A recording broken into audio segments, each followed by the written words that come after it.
To continue watching this video, prove that you are a human by clicking on every box that contains a Linus. Who are we kidding? We welcome all viewers, organic or robotic, here at TechWiki. But back on topic, odds are you've probably seen little tests like that scattered around the internet when you're trying to post a comment, create an account, or buy something. They're called CAPTCHAs, which stands for Completely Automated Public Turing Tests to Tell Computers and Humans Apart.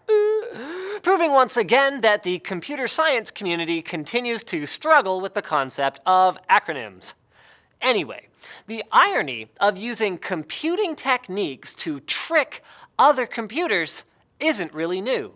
Leet speak, which goes all the way back to the early 1980s, originated as a method of preventing content from being easily searchable and to work around obstacles like profanity filters, a use that is still common to this day. But modern CAPTCHA didn't come around until the late 1990s, when the then popular search engine Alta Vista, man, I'm old, was trying to find a way to prevent bots or automated computer programs from adding tons of spam and malicious URLs to their link database.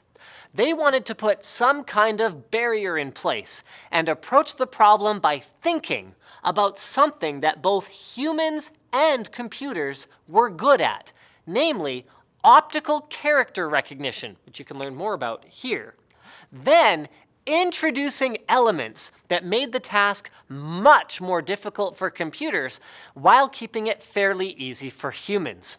And since computers of the day could only recognize clear, easy-to-read text, Alta Vista's engineers forced the user, or the bot as it were, to read a puzzle with distorted, misaligned text with stray marks in order to submit a URL to the database. Cool, right?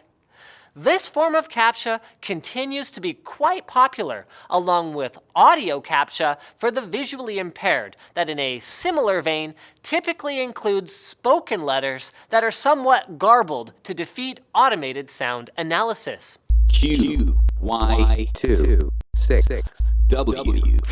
You'll see it employed in situations ranging from preventing bots from signing up for social media accounts to cut down on spam, to verification on ticket buying websites to ensure that bots working for ticket scalpers can't snatch up all the tickets to popular events. You might even see CAPTCHAs more frequently if you're using a VPN service, as many website administrators are aware that VPNs are a popular tool that scammers can use to conceal their identities. So a request from a known VPN IP address is more likely to trigger a CAPTCHA prompt. But there's a bit more to it than simply presenting the scheming bot with a confusing image. CAPTCHA scripts also need to be written securely so that the correct answer isn't available to the bot through a back door.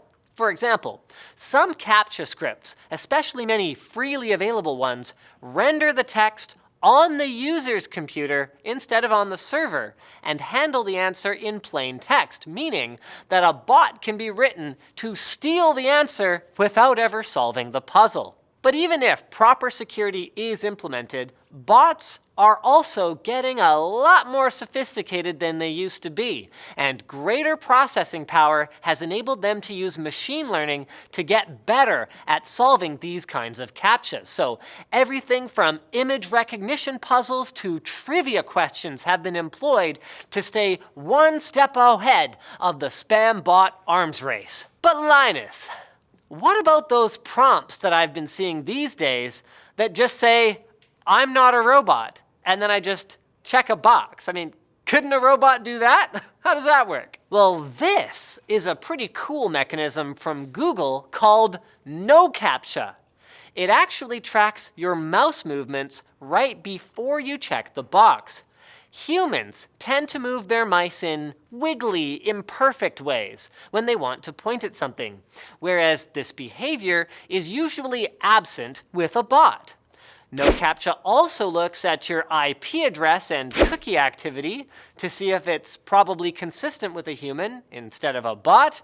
And this automation has made it much faster and less frustrating for the user, increasing its popularity. It's generally regarded as reliable, which is cool, but back to that face I made before, it has privacy advocates concerned about how much information it's sending to Google and how exactly is it being used? Oh, that Google.